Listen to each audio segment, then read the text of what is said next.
In January 2013, a Canadian university student disappeared while staying at a hotel in downtown Los Angeles. There were no witnesses. There were no immediate signs of violence. The case drew international attention after surveillance footage was released to the public. Weeks later, the search ended with a discovery that raised widespread concern and debate.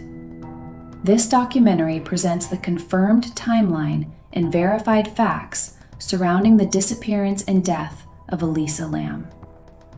Elisa Lam was born on April 30th, 1991 in Vancouver, British Columbia, Canada. She was the daughter of Chinese-Canadian parents and was raised in the Vancouver area. Elisa was enrolled as a student at the University of British Columbia. She was known to enjoy writing, photography, and fashion. Elisa maintained an online blog where she documented her daily life, personal thoughts, and experiences. Her writing showed a strong interest in travel and self-expression. Friends described her as quiet, thoughtful, and creative. According to information released by authorities, Elisa Lam had been diagnosed with bipolar disorder and depression. She had previously been hospitalized due to mental health episodes. Medical records indicated that she had been prescribed several medications to manage her condition. The coroner later reported that toxicology results showed inconsistent levels of prescribed medication in her system. This information became part of the official findings and was documented in public records. In January 2013, Elisa began a solo trip to California. She traveled by train and bus, documenting portions of her journey on her blog. Her planned itinerary included visits to San Diego, Los Angeles, Santa Cruz, and San Francisco. Elisa remained in contact with her parents during the trip. They expected regular phone calls and updates. Her travels appeared organized and planned in advance. On January 26, 2013, Elisa checked in to the Cecil Hotel. The hotel was located in downtown Los Angeles, near the Skid Row area. The Cecil Hotel was built in the 1920s and had a long history. Over the decades, it had been associated with suicides, criminal activity, and long-term residents. At the time of Elisa's stay, the hotel operated as a low-cost accommodation for travelers. Elisa was initially assigned to a shared room. Other guests later reported concerns about her behavior. Hotel staff moved Elisa to a private room. January 31, 2013, was the scheduled day for Elisa Lam to check out of the hotel. She did not check out. She also failed to contact her parents as planned. Concerned by the lack of communication, her parents contacted the Los Angeles Police Department. Elisa was officially reported missing. Hotel staff cooperated with police during the initial investigation. During the investigation, police released surveillance footage from one of the hotel's elevators. The footage showed Elisa entering the elevator alone. She pressed multiple elevator buttons. She stepped in and out of the elevator. She appeared to look down the hallway and make hand movements.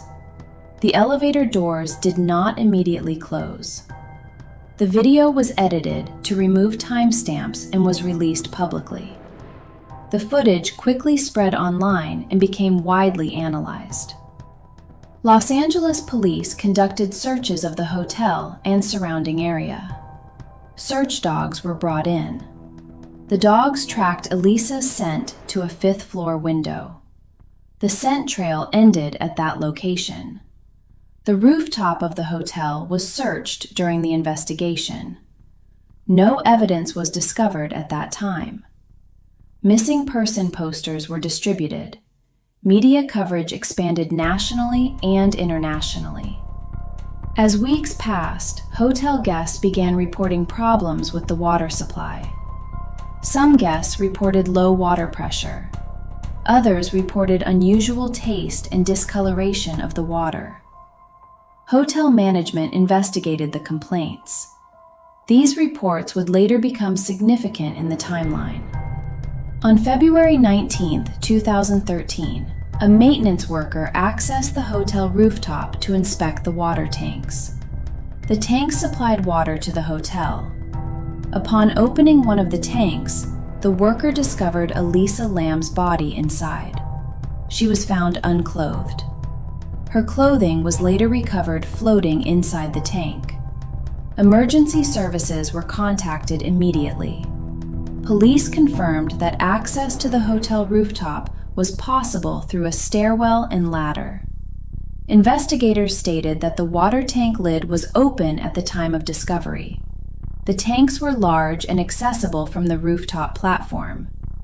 This information was included in official police statements and reports. The Los Angeles County coroner conducted a full autopsy.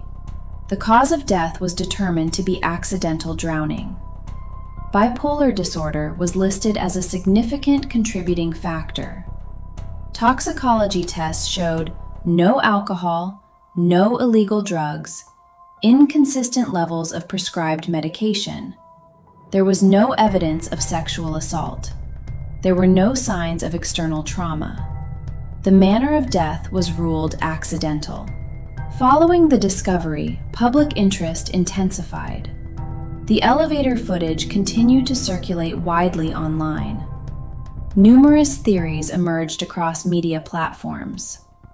Law enforcement stated there was no evidence of criminal involvement. Despite this, the case remained widely discussed. Elisa Lam died in February 2013 in Los Angeles. Her death was officially ruled an accident. No evidence of foul play was found. Her case remains one of the most widely discussed missing person investigations of the 2010s. Elisa Lam was a real person whose disappearance drew attention to issues of mental health, travel safety, and media influence. This documentary has presented the confirmed timeline and official findings of the case. This video is based on official police statements, coroner reports, and publicly available records. No speculation or dramatization has been included. Thank you for watching.